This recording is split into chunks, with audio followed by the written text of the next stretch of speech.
Hello and welcome to this week's edition of Eye on Port. It's brought to you by Star Assurance, UT Logistics, the Royal Bank, and Ghana Community Network Services. It's the last but one episode of this entire season and for this year. We will be continuing next year though. In the meantime, this week we are focusing on auctioning and allocation of vehicles and other goods in the port because we have realized that it's become a very serious matter. A number of you continue to fall prey to these particular challenges, that is auctioning of your goods and also allocating your goods to some individuals who sometimes don't even have any idea how you bought your cars or brought in your goods. Those people get your items for cheaper price or sometimes even for no cost at all. That is why we are focusing on this subject. And also we got a call, that's Eye on Port got a call from New York City all the way in the USA from Jonathan and Olivia Hammond saying that they have imported Audi Q7 to Ghana and that Audi Q7 has been allocated to some individual they have no idea about.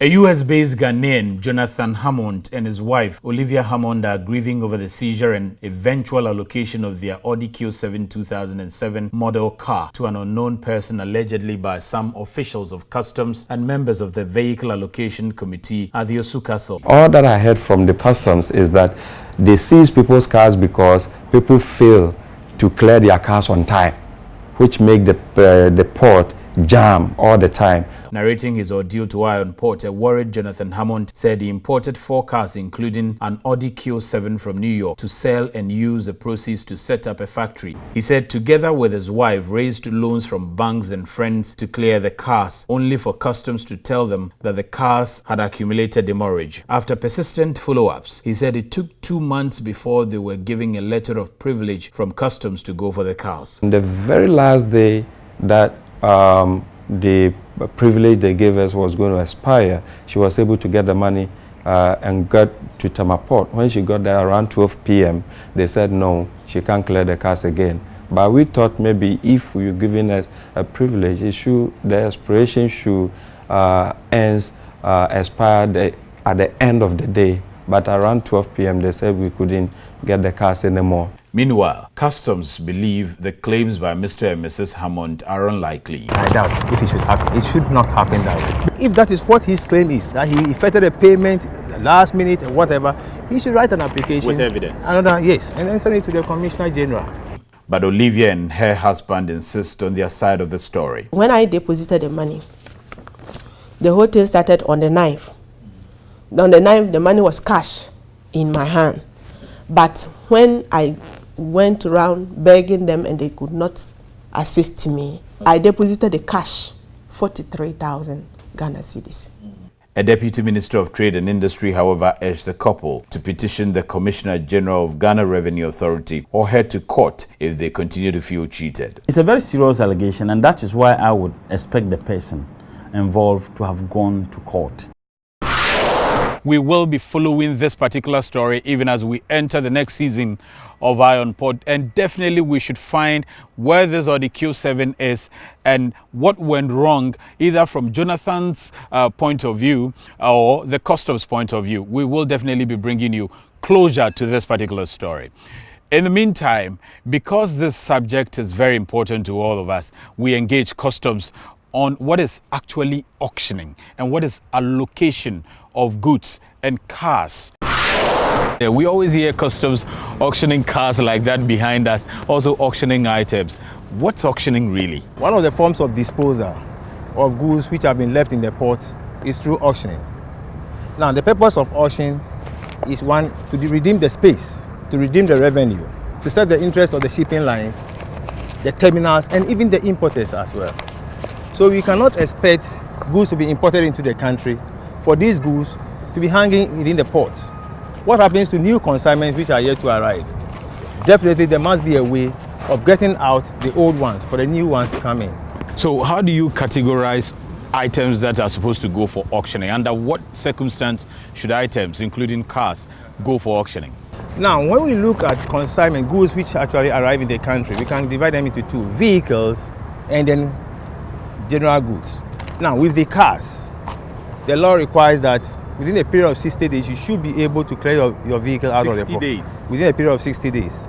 Failure to do that, the vehicles are confiscated Okay. to the state. What we now have to do is to publish them in the Gazette, list all the particulars of the vehicle, publish them in the Gazette, that which is the Commercial Industrial Bulletin. And then after a period of 14 days, if you are not able to come for your vehicle, if you are not able to put in an application to the Commissioner General for restoration, then it means that the goods or the vehicle will be auctioned. So after 60 days that you have to come clear the good or the car, if you're not able to do that, you still give room of 14 days for somebody to apply. Or more, because we now have to profile, get all information about the vehicle, and then send them to the publishing house for publication. So within this period, it could take about 3 weeks. It could take even And once they'll have the chance to apply. You have the chance to come in for your vehicle. You only have to apply to the Commissioner General for restoration, after which it is granted on first offer privilege purposes, and then from there you can also go and then put in your claim and then pick your vehicle. What are some of the conditions attached to it? Are you supposed to pay certain things? Are you supposed to pay extra duties, penalties and all? Definitely there will be a penalty. The conditions for which you can pick your vehicle will be stipulated in the letter that is given to you, which includes the payment of a penalty, the payment of all the duties involved and other port charges within a particular period. When it's time for auctioning, do you, the owner of the goods or the car, still have some opportunity to come for your own car, even if you are willing to pay more for it? It's not a matter of you paying more for it. It's an issue of contravening the law. So within that period, all preparations towards the auctioning has been done. The inconvenience attached, somebody will bid, pick the vehicle, then you also come in. Indeed, you are the one who brought in the vehicle, but you have contravened the law. Because at the point of auctioning, the auctioneer would not be able to know whether you are the right person who brought in the vehicle. So if you are able to bid and then you are successful, fine, that's okay. But I doubt, because it's not easy to bid at auction. It's not easy. Why is it not easy to bid at auction? Because I'm told that usually the amount is even cheaper. It's not an amount which is cheaper. People bid, it could be that with a reserve price of say 100 Ghana cedis, 10,000 Ghana cedis, the final price of that particular vehicle might end up around 20,000. So it is not a fact that auction cars are cheaper. They are not cheaper. It depends on those people who actually came to bid. How do you let the public know that you are auctioning? Now, prior to auction, there is a notification. We publish it in the dailies, tellies. Sometimes we send notices all around. And the dates are normally fixed way ahead. So you know that there will be a public auction at Tema, maybe after a month or two. I see, but people have complained and people have given allegations that sometimes you bring the date of auction just about 2 days to time, and sometimes you even already know the people who are coming to buy the items. It's unfortunate. How can we know the people who are coming to buy? Yes, there are some people who have made auctioning their business. They are always around and they prefer buying auction goods. That is the business of some people. So we don't have any hold on who picks a cheat. No. It is a public auction. You are entitled to that. So if you come... And is your announcement always enough time? Do you have enough time? Yes, enough time is normally given. We only have peculiar situations where there is the need to auction reefers or perishable items. Perishable items, according to our law, section 53, like frozen goods and all that, indicates that they must be auctioned immediately. But the word immediately does not mean that you just go and pick the cargo and then straight away auction. We have to prepare the consignment. We have to send the goods to the lab, certify it from the lab as wholesome.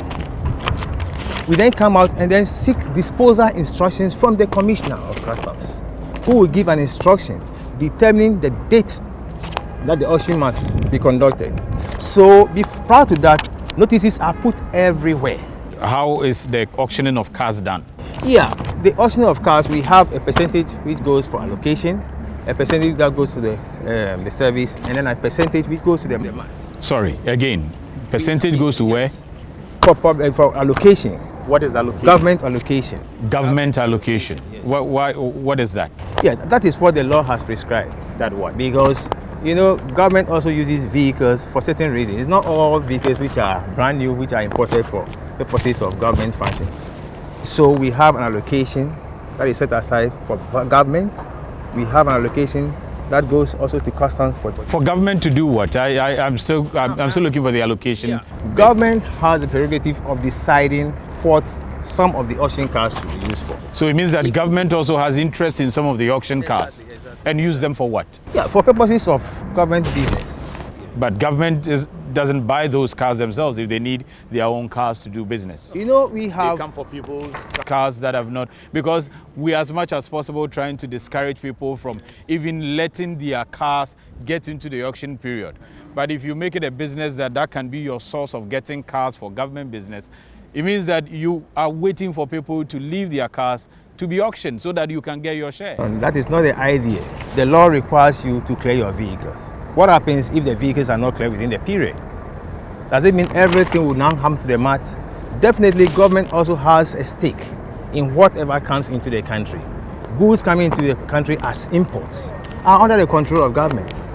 I see. So if government needs a vehicle for a particular ministry or for a particular purpose, They come for the auction cars. I see. which have been confiscated to the state, they are state property. At that stage, they are state property, and government has the right to use the vehicles the way he wants to use them. So by government, you mean it goes to who? There is a committee which has been put in place that handles all sorts of goods. Government Allocation Committee. Yes. They handle goods that have been confiscated, that were not cleared by their importers, and then Yeah. they use them for government business. Yes, that is the point. Okay. Goods, vehicles which have contravened the law, which have been confiscated to the states. So break it down. Auction period. What percentage goes to government and what percentage goes to who and who and who? 30% goes to government, 30% goes to customs, and then 30% also goes to the MAT. The MAT, means who? The the general public, yeah. So that one, how can somebody buy one? How can somebody buy? Oh, at the time of how do you auctioning, when you talk about the MAT, we are talking about the auction platform. Okay. At that time, the goods are displayed, the bidders, all those people, interested parties are brought to where the vehicle, they show the vehicle to you, you see the features of the vehicle, and then the auctioneer starts his work, where he asks you to give an offer and then the auction starts. But prior to that, there is a reserve price, a price tag placed on the vehicle. Like a basic price. Basic price, which will not go below it. Okay. But it can go higher. Higher and higher and higher. Who determines that? Well, the bidders, those people who are interested, the interested parties, they are the people who... Okay, so somebody says, I'll give you 10,000. The basic is 10,000. Somebody says, I'll give you 10,000. Another man comes to say 15,000. And who determines that, okay, I'll go for 15,000? The auctioneer who determines it. An auctioneer in this case is who? Customs? Yeah, no. Customs can auction even though. Yeah. But normally in our public auctions, we designate, we select auctioneers who actually From handle. where? Yeah, we have the Auctioneers Association. We have auctioneers who have registered with customs to handle businesses of that nature. So during the period of auction, they are selected from the headquarters and they come and then take up that business. How are you able to determine the amount made by these auctioneers, and how are you sure that customs, you get the due revenue that is generated from the auctioning? At the time, we have already determined our reserve price. Your basic. So if your basic is 10,000 for a car and they go and sell it for 300,000, you don't care. That goes to the benefit of the service. I see. Yeah. So why can't customs do that yourself and then you make extra money? You know, It's a good place to make money. I'm sure the auctioneers are making a lot of money. well, You may not be they are aware. not making a lot of money. They are making a lot of money for the state. No, the extra they make apart from the basic doesn't go to the state, does it? It goes to customs. Because they can choose to tell you we sold it at the basic. No. Customs will be present. We have our auction team present. We have the coordinators. We have our auditors from headquarters. It is not something which is done in a fishy way. Okay. Yeah, it is so transparent. You see the amount that it goes for, and it is recorded. Okay. And the cheats are issued to whoever becomes successful, and that is the basis for the payment of the vehicle. And how do you pay these auctioneers back? Yeah, they have a percentage, normally 3% off.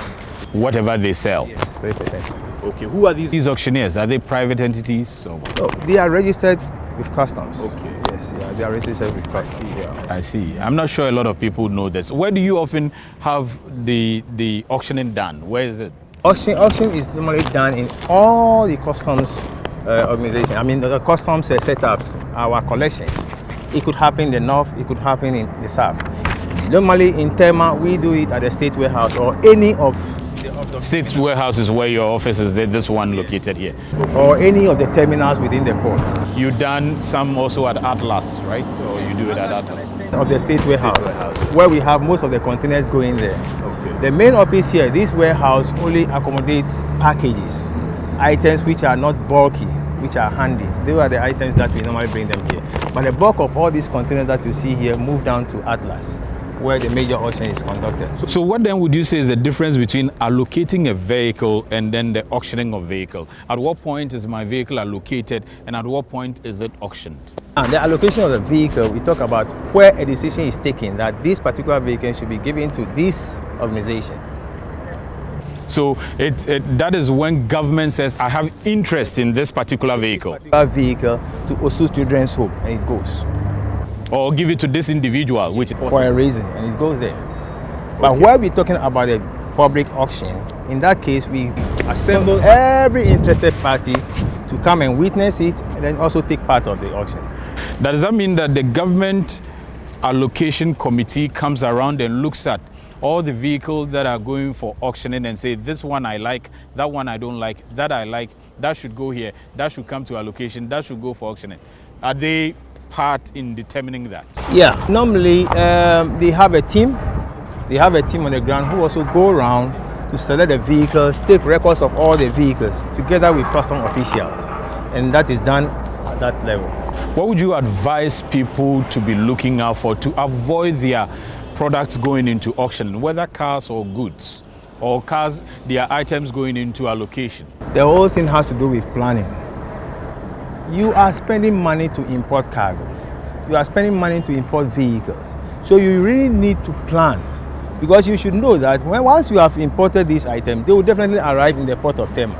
You have a free storage period where shipping lines are not going to charge you any demurrage, where the terminals are only going to take their administrative fees. Customs will end up taking no rent because you are clearing within the particular period. But the issue is that you need to plan, get all the cash that you need to clear your goods. And when the time is up and the vehicle arrives, you quickly go in for them and then move them out of the port. If it requires some form of certificate or permit, get that permit. Well, I hope that you have been educated. A number of things that you probably didn't know about this auctioning and allocation business have come to you at this point in time. But if you have any questions for the customs, kindly send them to us via the addresses you see scrolling down the screen there, because we will definitely endeavor to share them with the rest of the world. Iron Port returns after the break. I've got no need to worry. I've got no room for doubt. No matter what's coming at me, you'll always be the beautiful I sing about. There ain't no limitations to your amazing grace. Your amazing grace. And there's something about the way your love shines on my face. Oh no, I can never get enough of you. Star Assurance, creating smiles since 1985. Let go. Let's celebrate 30 years of solid partnership. Star Assurance, your solid partner. I'll take care of you. There's a place in my heart that makes me feel that you're the one. It's a place I wanna be, 'cause satisfaction guaranteed. From strength to strength you help me grow, 'cause you're there for me. And teach me how to be independent, 'cause you The Royal Bank. the Royal Bank. The Royal Bank. Bank you with transparency, commitment to integrity. Royal Bank. The Royal Bank. The Royal Bank. The Royal Bank, real banking, real difference. UT Logistics have come to stay. When you approach a job like the way we approach it, each job is unique. Each client is unique. We provide the best service in the system. We have best staff. We are very fast. We are quick, we save customers a lot of money.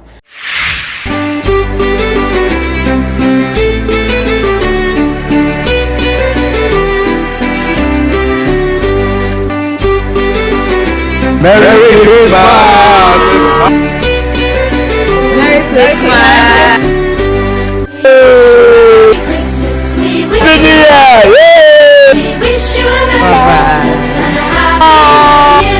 Merry Christmas! We wish you a Merry Christmas! We wish you a Merry Christmas! We wish you a Merry We for GPHA promise to continue to render service to the best of our ability. Now, we believe that high performance is going to be our continuous goal.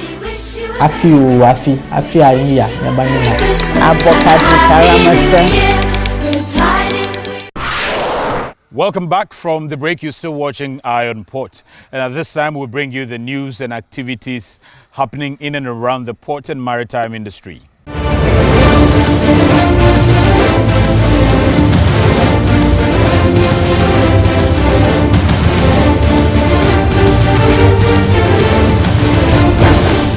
The car power barge, expected to lessen the current energy crisis, has begun operation from the port of Tema, where it is currently stationed, feeding the national grid with 235 megawatts. In a statement, officials of Car Power said another power ship with 235 megawatt installed capacity is expected to arrive in Ghana in the first half of 2016. The power ship will generate high voltage electrical energy at one of the lowest prices for thermal power generation. The two power ships will initially use the economic and abundant heavy fuel oil to generate electricity, but will have the ability to convert to natural gas. The Ghana Ports and Harbours Authority, in collaboration with Borderless Alliance and the Ghana Shippers Authority, have held a workshop with all regional police commanders to adopt effective strategies to eliminate harassment and reduce incidents of extortion along the transit corridors without compromising security. The workshop, which brought together all the regional police commanders in the country, also sought to strengthen partnership between the institutions and renew commitments towards facilitating trade along the transit corridors, especially to landlocked countries like Mali, Niger, and Burkina Faso. The Marketing and Public Relations Manager of Tema Port, Paul Asariansa, said Ghana is favorably positioned to serve as the gateway to the sub-regional trade. Hence, all efforts must be made to tap the opportunities. The corridor is in a competitive environment, and we need to, move and progress beyond the competition to establish the country in a manner we so deserve. More especially as we have entered a middle-income economy, and the sky must be the limit for Ghana. Most of the regional police commanders admitted the need to protect the transit trade, but also did not mince words to assure that the security of Ghana will always be paramount. I'm going to educate all my men to be very careful not to stop any vehicle, but security first. We have a responsibility as police officers to ensure that law and order works. Much as we should guide and protect Ghana to make revenue, it shouldn't be at the expense of security. The fact that we want to promote trade does not also mean that we have to abdicate security or subjugate it to be secondary to investments. The Acting Inspector General of Police, John Kudalo, in a speech read on his behalf, said instruction had been given directing officers and men of the police service not to stop goods in transit. The IGP said the service is determined to ensure police personnel exhibit high sense of professionalism. The United Nations Conference on Trade and Development, in collaboration with Ghana Ports, has organized a modern port management course aimed at impacting skill and knowledge in modern port management to participants. After being trained a year and a half in the 8th module of the UNCTAD program, each of the 24 participants defended their selected case study before a panel of port experts. How many people were actually At a dinner to award certificates to participants, the Director General of the Ghana Ports and Harbours Authority, Richard Anamu, charged participants to use the skill and knowledge acquired to better their lots and respective organizations. Having had the opportunity of learning, let us see this not just for the sake of getting a certificate. We expect to see full implementation Change should always be the fundamental thing that will transform ourselves and our lives. The Ghana Community Network Services, GCNet, has affirmed its commitment to providing excellent and quality services to its customers in the year 2016 in order to facilitate trade and rake in more revenue for the state. Speaking at a stakeholder cocktail in Accra, the executive chairman of GCNet, Dr. Note Omabo, said GCNet will not compromise professionalism in service delivery. He pledged GCNet's commitment to collaborate with both private and public sectors to ensure that maximum revenues is derived for the state.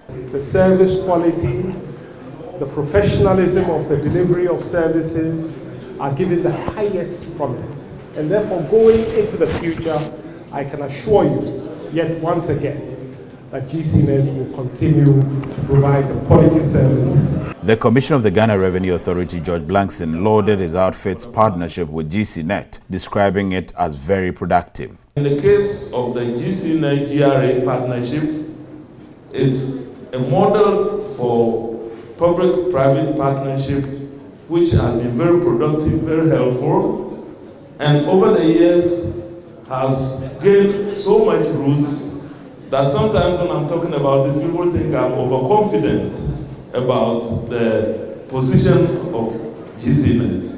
But GCNet is solid and is set to grow. Several institutions, including the Ministries of Finance, Trade and Industry, Ghana Trade Union Association, Registrar General's Department, Ghana Institute of Freight Forwarders, among others, commended GCNet for bringing innovation through the use of technology to doing business in Ghana.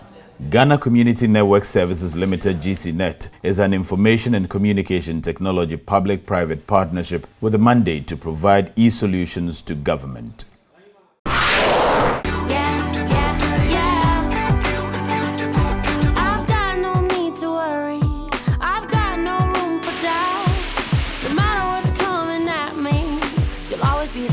I sing about there ain't no limitations to your amazing grace, your amazing grace. And there's something about the way your love shines on my face. Oh no, I can never get enough of you. Star Assurance, creating smiles since 1985.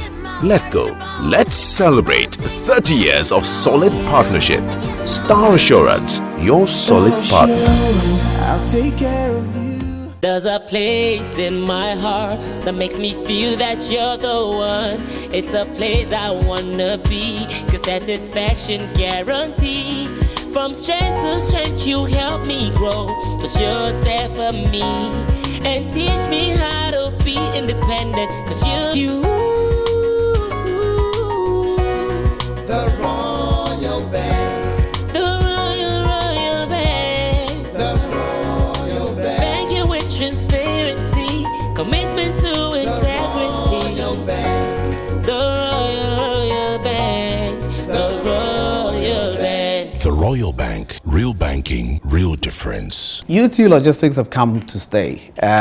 When you approach a job like the way we approach it, each job is unique. Each client is unique. We provide the best service in the system. We have best staff. We are very fast. We are quick, and we save customers a lot of money.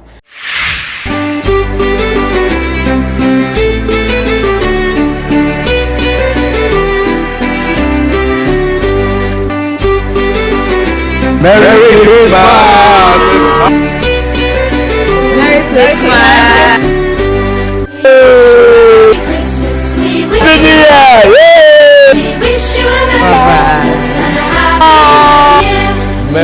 a Merry Christmas. We wish you a Merry Christmas. We wish you a Merry. We for GPAT promise to continue to render service to the best of our ability.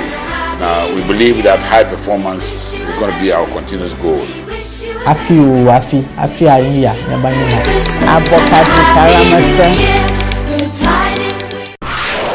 Schedules of vessels sitting in the port, those at anchorage and those expected for the rest of the week, plus the Bank of Ghana exchange rate, next on your screens.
Next up are some of your concerns plus questions.